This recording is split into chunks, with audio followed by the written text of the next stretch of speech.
Guys ఈ movie మాత్రం మీరు తినేటప్పుడు చూడకండి. అండ్ నెక్స్ట్ వచ్చేసి మీరు చిన్నపిల్ల వాళ్ళైతే అస్సలు చూడకండి. అంత డిస్టర్బింగ్ సీన్స్ ఉంటాయి మూవీలోని. అలాగే ఈ వీడియో మీరు చూసిన తర్వాత మీరు నిజంగా మూవీ చూడగలను అని అనుకుంటేనే మూవీ అయితే చూడండి. ఎందుకు ఇంత ఎలివేషన్ ఈ మూవీకి ఇస్తున్నాను అంటేని ఇందులో ఉన్న సీన్స్ అనేది అంత డేంజరస్ గా అయితే ఉన్నాయి. అందుకే ఈ వీడియోని ఎక్కడ స్కిప్ చేయకుండా ఎండింగ్ వరకు చూడండి. ఇక మూవీ స్టార్టింగ్ సీన్ లోని అమెజాన్ అడవిని చూపిస్తారు. ఈ అడవిలోని రెడ్ హంటర్స్ కి సంబంధించిన తెగ వాళ్ళైనా ఒక ముసలివాడు తన మనమరాలికి ఆహారాన్ని ఎలా సేకరించాలో నేర్పిస్తూ ఉంటాడు.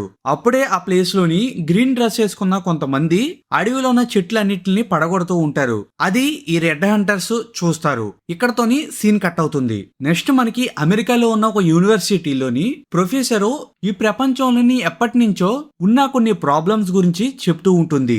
అందులో ఒక ప్రాబ్లం అయిన ఆడవాళ్ళ ప్రాబ్లం గురించి చెప్తూ ఉంటుంది. ప్రొఫెసర్ ఇలా చెప్తుంది, ఒక తెగలో ఉన్న ఆడవాళ్ళు వాళ్ళ హక్కులు వాళ్ళకి కావాలి అంటేని వాళ్ళని ఈ విధంగా ట్రీట్ చేస్తారు. ముందుగా ఆమె ఇన్నర్ పార్ట్ కి కత్తితో గాయం చేస్తారు, కొద్ది వరకు కోస్తారు. ఆమెకి బ్లడ్ వచ్చినట్లయితే ఆమె ఒరిజిన్ అని గుర్తిస్తారు. ఆ తర్వాత ఆమె రెండు కాళ్ళుని దగ్గరికేసి కట్టేసి 40 రోజుల వరకు ఆమెని అలాగే ఉంచుతారు. ఈ 40 రోజులు ఆమెని చాలా బాగా చూసుకుంటారు. 40 రోజుల తర్వాత ఆ గాయం తగ్గుతేనే ఆమెకి ఆ తెగలోని ఉన్న గౌరవం అంతా లభిస్తుంది అని ప్రొఫెసర్ చెప్తుంది. అదంతా విన్న తర్వాత అక్కడ ఉన్న స్టూడెంట్స్ అందరూ ఆ తెగలో ఉన్న ఆడవాళ్ళు చాలా ఇబ్బందులు పడుతున్నారు అని చాలా ఫీల్ అవుతూ ఉంటారు. అయితే వీళ్ళలోని ఒక అమ్మాయి ఉంటుంది. ఈమంటుంది, మా నాన్న యుఎన్ఏలో వర్క్ చేస్తున్నారు, మీరు ఒప్పుకున్నారు అంటే ఈ ప్రాబ్లం ని మా నాన్న దాకా తీసుకువెళ్తాను అని చెప్తుంది. అది విన్న ప్రొఫెసర్, ఈ ప్రాబ్లం చిన్నది కాదు, యుఎన్ఏలో ఉన్న లాయర్స్ అందరూ వచ్చినా గానీ ఈ ప్రాబ్లం కి సరిపోరు అని చెప్తుంది. అయితే ఈ యుఎన్ఏలోని వర్క్ చేసే బిల్లింగ్స్ కూతురే ఈ జస్టిన్. ఈమె ఈ మూవీలోని మెయిన్ రోల్. అలాగే ఆ కాలేజీలోని అలెగ్జాండర్ అనే ఇంకో స్టూడెంట్ కూడా ఉంటాడు. ఇతను పర్యావరణం మీద ఏదన్నా వ్యతిరేకంగా జనాలు పనులు చేస్తూ ఉంటే వాటి మీద పోరాడుతూ ఉంటాడు. అందుకే జస్టిన్ కూడా ఇతనంటే చాలా ఇష్టం. అలాగే జస్టిన్ కూడాని పర్యావరణాన్ని కాపాడటం కోసం తన కృషి తన చెయ్యాలి అని అనుకుంటూ ఉంటుంది. కరెక్ట్గా అదే సమయంలోని అలెగ్జాండర్ అమెజాన్ అడవిలోని అక్రమంగా జరుగుతున్న ఒక గ్యాస్ మైనింగ్ ని ఆపాలి అని తన టీమ్ తోని డిస్కస్ చేస్తూ ఉంటాడు. ఇతను అంటూ ఉంటాడు, ఆ అమెజాన్ అడవుల్లోని ఎప్పటి నుంచో ఉన్న ఒక పురాతనమైన తెగ అయిన రెడ్ హంటర్స్ అనే తెగ కూడా ఉన్నారు. ఈ అడవంతా కొట్టేస్తేని ఆ తెగ అడవికి దూరం అయిపోయి అంతం అయిపోతారు అని చెప్తూ ఉంటాడు. ఒకవైపు జస్టిన్ కూడాని అలెగ్జాండర్ ఫ్రెండ్ తోని ఆ మీటింగ్ కి వస్తుంది. ఫైనల్ గా ఆ మీటింగ్ కి వచ్చిన వాళ్ళందరికీ అలెగ్జాండర్ చెప్తూ ఉంటాడు, మనం అందరము ఆ ప్లేస్ కి వెళ్దాము, అక్కడ ఉన్న అక్రమాన్ని అంతా మనం బయట పెడదాము. మనం అందరూ చేయవలసిన పని ఏంటంటే ప్రతి ఒక్కళ్ళుని కెమెరా ఉన్న ఒక మొబైల్ ఫోన్ ని మీకు కూడా తీసుకురండి. అక్కడ ఉన్న దృశ్యాలన్నీ మనం రికార్డ్ చేసి సోషల్ మీడియాలో మనం అప్లోడ్ చేద్దాము. ఆ తర్వాత ఆటోమేటిక్ గా అక్కడ జరిగే అక్రమ ప్రాజెక్ట్ అంతా క్లోజ్ అయిపోతుంది అని చెప్తాడు. దానికి అందరూ కూడా అగ్రి చేస్తారు. ఆ తర్వాత రోజే ఆ ప్లేస్ కి బయలుదేరతాడు. అక్కడికి వెళ్ళిన తర్వాత వీళ్ళందరూ ముందుగా ఫుడ్ అయితే తినేస్తారు. అలెగ్జాండర్ అందరికి చాలా సీరియస్ గా చెప్తూ ఉంటాడు, అక్కడ ఏది ఏమైనా గానీ మీరు మీ మొబైల్ ఫోన్ లో రికార్డింగ్ ని మాత్రం ఆఫ్ చేయకండి, ఎందుకంటే వాళ్ళందరి దగ్గర గన్స్ ఉంటాయి, మీరు అది చూసి భయపడకండి అని చెప్తారు. అయితే అమెజాన్ అడవిలోకి వెళ్ళాలి అంటేని చాలా నదులు దాటుకుని వెళ్ళాలి. వీళ్ళు కూడా ఒక బోట్ ఎక్కి వాళ్ళు వెళ్ళవలసిన ప్లేస్ కి వెళ్తారు. అక్కడికి వెళ్ళిన తర్వాత ప్లాన్ ప్రకారం వీళ్ళందరూ అక్కడ పనిచేసే వాళ్ళ డ్రెస్ కోడ్ నే వేసుకుంటారు. వాళ్ళందరూ అక్కడికి వెళ్లి కెమెరాస్ ఆన్ చేసుకుని వాళ్ళు ఎంత తోసినా కదలకుండా ఉండడానికి చైన్స్ తోని వాళ్ళని చెట్లకి కట్టేసుకుంటారు. అయితే ఇక్కడ అలెగ్జాండర్ వాళ్ళ గర్ల్ ఫ్రెండ్ జస్టిన్ కి కావాలని ఒక పని చేయని తాళాన్ని ఇస్తుంది.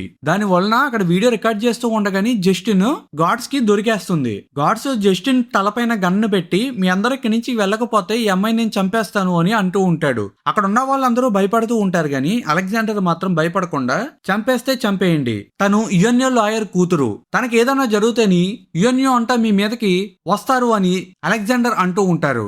అయితే అలెగ్జాండర్ ఈ మిషన్ లోని జస్టిన్ ని కావాలని ఒక వెపన్ కింద యూజ్ చేయడం కోసం ఈ ప్లేస్ కి తీసుకొచ్చి ఉంటాడు. అయితే అలెగ్జాండర్ చేసిన పని వలన జస్టిన్ చాలా బాధపడుతూ ఉంటుంది. ఇక మిగతా వాళ్ళందరూ ఈ మిషన్ లో సక్సెస్ అయ్యాము అని పార్టీ చేసుకుంటూ ప్లేన్ లోని ఇంటికి వెళ్తూ ఉంటారు. ఆ వెళ్లే దారిలోని ప్లేన్ కి ఒక చిన్న ప్రాబ్లం వస్తుంది. దాని వల్ల ప్లేన్ అమెజాన్ అడవుల మధ్యలో క్రాష్ అయిపోతుంది. ఆ క్రాష్ లోని ఆ ప్లేన్ లో ఉన్న చాలా మంది చనిపోతారు. అక్కడికక్కడే స్పాట్ డెడ్ అయిపోతారు. ఇక మిగిలి ఉన్న వాళ్ళు GPS సిగ్నల్ గురించి చూస్తూ ఉంటారు. అప్పుడే ఆ అడవిలోని ఏదో వింత వింత శబ్దం వస్తూ ఉంటుంది. అలెగ్జాండర్ లవరు అదేంతో చూడటం కోసం ఎదరికి వెళ్తుంది. అప్పుడే పొదల్లోంచి ఒక బాణం వచ్చి ఆమె మెడకు గుచ్చుకుని ఆమె అక్కడికక్కడే చనిపోతుంది. మిగతా వాళ్ళందరూ అది చూసి అక్కడి నుంచి పారిపోవడానికి ట్రై చేస్తూ ఉంటాడు. కానీ ఆ అడవిలో ఉన్న రెడ్ హంటర్స్ మత్తుతో ఉన్న కొన్ని బాణాల్ని వాళ్ళకి గుచ్చి వాళ్ళ స్పృహ తప్పేలా చేస్తారు. అలాగా రెడ్ హంటర్స్ వీళ్ళందరినీ వాళ్ళ స్థావరానికి తీసుకువెళ్ళిపోతారు. అక్కడికి వెళ్ళిన తర్వాత అక్కడ ఉన్న రెడ్ హంటర్స్ వీళ్ళందరినీ చూసి తినడానికి మంచి ఫుడ్ వచ్చింది అని వీళ్ళందరినీ పాముకుంటూ చాలా ఘోరంగా ప్రవర్తిస్తూ ఉంటారు. అయితే ఆ తెగ నాయకురాలు అక్కడికి వచ్చి వీళ్ళందరినీ చెక్ చేస్తుంది. వీళ్ళందరూ గ్రీన్ డ్రెస్సులు వేసుకుని ఉండటంతో అడవిని నాశనం చేసే వాళ్ళు అనుకుని వీళ్ళందరిలోని బలంగా ఉండే ఒక వ్యక్తిని పక్కకి తీసి మిగతా వాళ్ళందరినీ పందుల్ని మేపే దొడ్డిలో పడేస్తారు. తర్వాత ఈ లావుగున్న వ్యక్తిని ఒక రాయి పైన పడుకోపెడతారు. ఆ తెగ నాయకురాలు అక్కడికి వచ్చి ముందుగా ఇతని కంటిలో పొడిసి ఇతని కన్నును తీసుకుని నోట్లో వేసుకుని నవ్వులేస్తుంది. ఆ తర్వాత రెండో కన్నును కూడా పీకేస్తుంది. ఆ తర్వాత అక్కడికి ఒక బలంగా ఉండే వ్యక్తి వచ్చి అతని చేతిని కాళ్ళని నరికేసి గాల్లోకి ఎత్తి చూపిస్తూ ఇదే ఈ రోజు మన ఆహారం అని గట్టిగా అరుస్తాడు. ఇక మిగతా వాళ్ళందరూ ఇతన్ని వండడానికి మసాలాలు నూరుతూ ఉంటారు. తర్వాత ఇతన్ని ముక్కల ముక్కల కింద కొట్టి మట్టితో చేసిన ఒక పొయ్యిలో పెట్టి ఉడికిచ్చేస్తారు. ఇదంతా ఒక వైపు నుంచి వీళ్ళ ఫ్రెండ్స్ అందరూ చూసి భయంతో ఉరిగిపోతూ ఉంటారు. అయితే ఒకవైపు వీళ్ళందరినీ చాలా బందీగా ఉందే ఒక దొడ్లో బంధించినందుకు వీళ్ళు బయటికి వెళ్ళలేకపోతారు. కొద్ది సమయం తర్వాత ఆ ప్లేస్ కి ఒక పాప వచ్చి జస్టిన్ మెల్లో ఉన్న ఒక లాకెట్ తోని ఆడుకుంటూ ఉంటుంది. జస్టిన్ అది గమనించి ఆ లాకెట్ లో ఉన్న ఫ్లూట్ ని బయటికి తీసి ఊదుతూ ఆ పాపని ఆడిస్తూ ఉంటుంది. ఆమెతో క్లోజ్ అవటానికి ట్రై చేస్తూ ఉంటుంది. ఒకవైపు ఆ లావుగా ఉండే మనిషికి సంబంధించిన మాంసం అంతా ఉడికిపోతుంది. వాళ్ళందరూ ఇంకా కౌరీలు చెప్పుకుంటూ ఎక్కడ వాళ్ళు అక్కడ కూర్చుని మొత్తం అతన్ని తినేస్తారు. ఇక అలాగా రాత్రి అయిపోతుంది. వీళ్ళందరూ ఆ బోన్ లోంచి తప్పించుకుని బయటికి వెళ్ళడానికి ప్లాన్ వేస్తూ ఉంటాడు. అందరూ బయటికి తప్పించుకుందామని అనుకుండే లోపే అక్కడ కాపలా కాస్తున్న కొంతమంది రెడ్ హంటర్స్ తో పైనుంచి మత్తు బోనాల్ని వీళ్ళ మీద వేస్తారు. అందువలన వీళ్ళు తప్పించుకోలేక అక్కడే పడిపోతారు. అయితే అప్పుడు అలెగ్జాండర్ అంటారు, మనం అందరం వీళ్ళకి కోపం తెప్పించకుండా సైలెంట్ గా ఉందాము. రేపొద్దున గాడ్స్ ఈ ప్లేస్ కి వస్తారు, అప్పుడు మనల్ని కాపాడతారు అని చెప్తాడు. అయితే అక్కడ ఉన్న వాళ్ళందరూని మనం కంపెనీ వాళ్ళని ఈ ప్లేస్ నుంచి తవ్వేసాము కదా, మరి ఇంకెవడు మన దగ్గరికి వస్తారు అంటేని అలెగ్జాండర్ అంటారు, నేను ఈ కంపెనీ వాళ్ళని ఇక్కడి నుంచి తవ్వేయడానికి ఇంకో కంపెనీ దగ్గర నేను కాంట్రాక్ట్ ని తీసుకున్నాను. ఈ కంపెనీ వాళ్ళు ఇక్కడికి వెళ్ళిపోయిన తర్వాత ఆ కంపెనీ వాళ్ళు ఈ ప్లేస్ కి వచ్చి వర్క్స్ ని స్టార్ట్ చేస్తారు. నేను అందుకే మిమ్మల్ని అందరినీ ఈ ప్లేస్ కి తీసుకొచ్చాను అని అలెగ్జాండర్ చెప్తాడు. అది వినగానే వీళ్ళందరికీ చాలా చిరాకు వస్తుంది. నువ్వు ఈ అడవిని కాపాడుతాను అన్న పేరుతోని వేరే కంపెనీతో డీల్ పెట్టుకున్నావా అని వీళ్ళందరూ అంటాడు. అది విన్న అలెగ్జాండరు, మీరు అలా అనకండి, ప్రపంచం అంతా డబ్బు పైనే పనిచేస్తుంది అని చెప్తాడు. ఇంకా ఆ తర్వాత రోజు అవుతుంది. ఆ రెడ్ హంటర్స్ అందరూని ఆడవాళ్ళందరినీ తన తెగ నాయకురాల దగ్గరికి తీసుకువెళ్తారు. అక్కడ ఈ రెడ్ హంటర్స్ నాయకురాలు ఆ అమ్మాయిలందరికీ వజ్రం టెస్ట్ చేస్తూ ఉంటుంది. అయితే ఎవరికి బ్లీడింగ్ రాదు, కానీ జస్టిన్ కి మాత్రం బ్లీడింగ్ వస్తుంది. మరి ఈ తెగ వాళ్ళు ఎందుకు ఈ విధంగా టెస్టులు చేస్తున్నారు అంటే, మన మూవీ స్టార్టింగ్ లోని ప్రొఫెసరు ఆడవాళ్ళు తన హక్కుల కోసం పోరాడాలి అంటేని ఆ తెగ వాళ్ళు ఏ విధంగా టెస్ట్ చేస్తారో నేను ఆల్రెడీ మూవీ స్టార్టింగ్ లో మీకు చెప్పాను. ఇప్పుడు ఆ విధంగా జస్టిన్ ని కూడా ఈ తెగ వాళ్ళు చేయడానికి అనుకుంటూ ఉంటారు. అందుకే ఈ తెగ వాళ్ళు జస్టిన్ ఒరిజినల్ తెలుసుకున్న తర్వాత ఆమెని నెక్స్ట్ కార్యానికి రెడీ చేయడం కోసం ఆమెని అలంకరించి మళ్ళీ తీసుకొచ్చి బోన్ లో పడేస్తారు. జస్టిన్ ప్రొఫెసర్ చెప్పిన మాటలన్నీ గుర్తు తెచ్చుకుని నాకు కూడా ఆ విధంగానే ప్రైవేట్ పార్ట్ లో కట్ చేస్తారని చాలా భయపడుతూ ఉంటుంది. తర్వాత ఆ తెగ వాళ్ళు భోజనాన్ని తీసుకొచ్చి వీళ్ళకిస్తారు. అయితే వీళ్ళందరూని అదంతాని మనిషి మాంసమేమో అని తినడానికి భయపడుతూ ఉంటారు. అయితే అలెగ్జాండరు ఇది మాంసం కాదు, ఒక వెజిటేబుల్ డిష్ అని చెప్తాడు. అయితే అక్కడ ఉన్న ఒక అమ్మాయి ఆ డిష్ ని తినడానికి చూస్తూ ఉంటుంది. అప్పుడే పక్కన ఉన్న కొంతమంది పిల్లలు వీళ్ళ ఫ్రెండ్లోని ఒక అమ్మాయికి సంబంధించిన చర్మాన్ని ఒంటికి అతికించుకుంటూ ఆడుకుంటూ ఉంటారు. దానిపైన టాటూస్ ఉన్నాయని.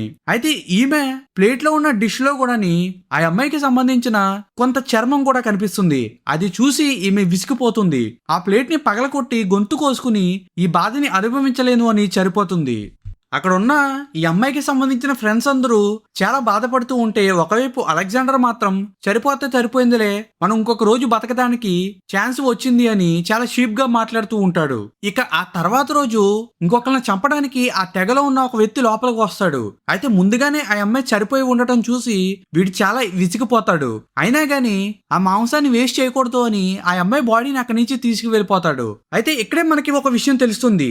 ఈ అమ్మాయి చనిపోయిన రోజే వీళ్ళలో ఉన్న ఒకడు అడవిలో దొరికిన ఒక నల్ల మందుని ఆ అమ్మాయి గొంతులోకి తోసేస్తాడు. ఆ మత్తు మందు కలిసిన మాంసాన్ని ఈ తెగవాళ్ళు తిన్న తర్వాత వీళ్ళందరూ మత్తులోకి చేరుకుంటారు అని ఇతను ఈ ప్లాన్ ని వేస్తారు. ఇతను అనుకున్నట్టే ఈ అమ్మాయి బాడీని వాళ్ళందరూ బాగా వండుకుని తినేస్తారు. కానీ ఆ బాడీలోని మత్తు మందు కలిసినందుకు ఆ మత్తు వీళ్ళందరికీ కూడా ఎక్కేస్తుంది. తెగ వాళ్ళందరూ మత్తులోని ఊగిపోతూ ఉంటారు. ఇదే మంచి సమయం అని వీళ్ళందరూ ఆ ప్లేస్ నుంచి తప్పించుకుంటాకి ట్రై చేస్తారు. ముందుగా జస్టిన్ ఆ బోన్ నుంచి బయటకు వస్తాడు. తర్వాత జస్టిన్ ఫ్రెండ్ కూడా బయటకు వచ్చేస్తాడు. ఇంకొక వ్యక్తి కూడా బయటకు వస్తూ ఉంటేని లోపల ఉన్న అలెగ్జాండర్ ఆ వ్యక్తిని కిందకి లాగేస్తాడు. అలెగ్జాండర్ అంటూని, నాకు తెలుసు మీ అందరూ నన్ను ఇక్కడ వదిలి వెళ్ళిపోదాం అనుకుంటున్నారు. మీరు అలా వెళ్ళిపోతే రేపొద్దున్న ఈ తెగ వాళ్ళందరూ నన్నే చంపుకు తినేస్తాడు. నేను ఆ ఛాన్స్ ఇవ్వను. రేపొద్దున్న నాతో ఉన్న ఇతన్ని చంపుకు తినేస్తాడు. అలాగే నేను ఒక రోజు బతికి ఇక్కడి నుంచి తప్పించుకుంటాను అని అంటాడు. ఇక ఏమీ చేయలేక జస్టిన్ వాళ్ళు అక్కడి నుంచి పారిపోతారు. ఆ తర్వాత రోజు అలెగ్జాండర్ ఏమీ తెలియనట్టు ఆ తెగవాళ్ళ దగ్గర నటిస్తాడు. ఇంకా తెగవాళ్ళు ఆ బోన్ లో ఉన్న ఇంకొక వ్యక్తిని బయటికి తీసుకొచ్చి మిగతా వాళ్ళు పారిపోయారు అని కోపంతోని బతికుండగానే అతన్ని తినేస్తారు. ఒకవైపు జస్టిన్ వాళ్ళు క్రాష్ అయిన ప్లేన్ దగ్గరికి వెళ్తారు. అక్కడ ఉన్న ఫోన్ లో జీపీఎస్ సిగ్నల్ గురించి నెదుగుతూ ఉంటారు. ఇంతలోనే ఆ ప్లేస్ కి మళ్ళీ రెడ్ హంటర్స్ వచ్చి వీళ్ళని పట్టేసుకుంటారు. పాపం వీళ్ళు ఎంత కష్టపడి అంత దూరం వెళ్ళిపోయినా గానీ మళ్ళీ దొరికేస్తారు. ఇంకా ఆ రెడ్ హంటర్స్ జస్టిన్ ని తాళ్లతో కట్టేసి వాళ్ళ సాంప్రదాయానికి తగ్గట్టు ఆమె మెయిన్ పార్ట్ ని కట్ చేయడానికి రెడీ అయిపోతారు. ఇంకొక వైపు ఈ వ్యక్తినైతేని ఒక స్తంభానికి కట్టేసి ఒక వింత లిక్విడ్ ని ఇతను ఒంటిపైన పోస్తారు. చీమలన్నీ ఆ లిక్విడ్ కి అట్రాక్ట్ అయ్యి ఇతన్ని కుట్టేస్తూ ఉంటాయి. ఒకవైపు జస్టిన్ కూడాని కట్ చేయడానికి ఆ తెగవాళ్ళు రెడీ అయిపోతూ ఆమెని రెడీ చేస్తూ ఉంటారు. కరెక్ట్గా అదే సమయంలోని ఆ తెగలో ఒకడు అడవిని అడగడానికి వచ్చేశారు అని ఒక వ్యక్తి తలకాయ పట్టుకుని వస్తాడు. అది చూడగానే ఆ తెగ వాళ్ళందరూని వాళ్ళ అడవిని కాపాడుకోవడం కోసం వాళ్ళతో యుద్ధం చేయడానికి అడవిలోకి వెళ్ళిపోతారు. అయితే ఇక్కడ జస్టిన్ ఒకద్దే ఉంటుంది. అయితే జస్టిన్ కి క్లోజ్ అయిన ఆ పాప జస్టిన్ పారిపోవడానికి హెల్ప్ చేస్తుంది. జస్టిన్ కూడా అడవిలోకి పారిపోతుంది. అయితే ఒకవైపు జస్టిన్ ని పట్టుకోవటం కోసం ఆ తెగలో ఉన్న ఒక ముసలోడు ఫాలో అవుతూ వస్తూ ఉంటాడు. అయితే జస్టిన్ ఫైనల్ గాని గాడ్స్ దగ్గరికి వెళ్ళిపోతుంది. ఆ గాడ్స్ అందరూ జస్టిన్ ని చూసి ఆ తెగవాళ్ళు అనుకుని కాల్చడానికి ట్రై చేస్తూ ఉంటాడు. అయితే జస్టిన్, నేను అమెరికన్ ని, నా దగ్గర ఫోన్ ఉండి చూడండి అని నార్మల్ భాషలో మాట్లాడుతుంది. వాళ్ళందరూ కూడా ఈమె అమెరికన్ అని ఈమెని హెలికాప్టర్ లో ఎక్కించి ఆ ప్లేస్ నుంచి తీసుకు వెళ్ళిపోతారు. అయితే ఫైనల్ గా జస్టిన్ ఈ ప్లేస్ నుంచి తప్పించుకుని బయటకు వచ్చేస్తుంది. నెక్స్ట్ సీన్ లోని కొంతమంది యాక్టివిస్టులు జస్టిన్ ని కూర్చోబెట్టి ఆ ప్లేస్ లో అసలు ఏం జరిగింది, ఇంకెవరన్నా అక్కడ బతుకున్నారా, మనం వెళ్ళి కాపాడాలా అని అడుగుతూ ఉంటారు. అయితే ఆ ప్లేస్ లో ఇంకాని అలెగ్జాండర్ బతికే ఉంటాడు. కానీ అతను బ్యాడ్ పర్సన్ కాబట్టి జస్టిన్ అక్కడ ఎవరు లేడు అని చెప్తుంది. అలాగే ఆ యాక్టివిస్టులు ఆ రెడ్ హంటర్స్ ఎలాంటి వాళ్ళు అని అడిగితే జస్టిన్ చెప్తుంది, వాళ్ళు చాలా మంచి వాళ్ళు, నన్ను చాలా బాగా చూసుకున్నారు, మీరే అనవసరంగా వాళ్ళని గన్స్ తోని కాల్ చేశారు అని చెప్తూని ఆ ప్లేస్ లో వాళ్ళు చాలా ఆనందంగా బతుకుతున్నారు.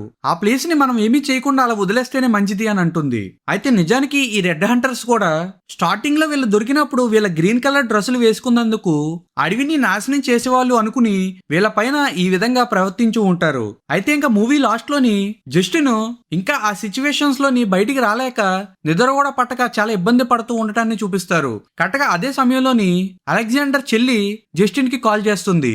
ఆమె ఇలా చెప్తుంది, నేను శాటిలైట్ ఇమేజెస్ ని చెక్ చేస్తూ ఉన్నప్పుడు నాకు ఆ అడవిలోని అలెగ్జాండర్ కనిపించాడు అని అంటుంది. అలాగే ఈ మూవీ లాస్ట్ లోని ఇంకా అలెగ్జాండర్ బతికి ఉన్నాడు అని చూపించడంతోనే ఈ మూవీ ఎండ్ అయిపోతుంది.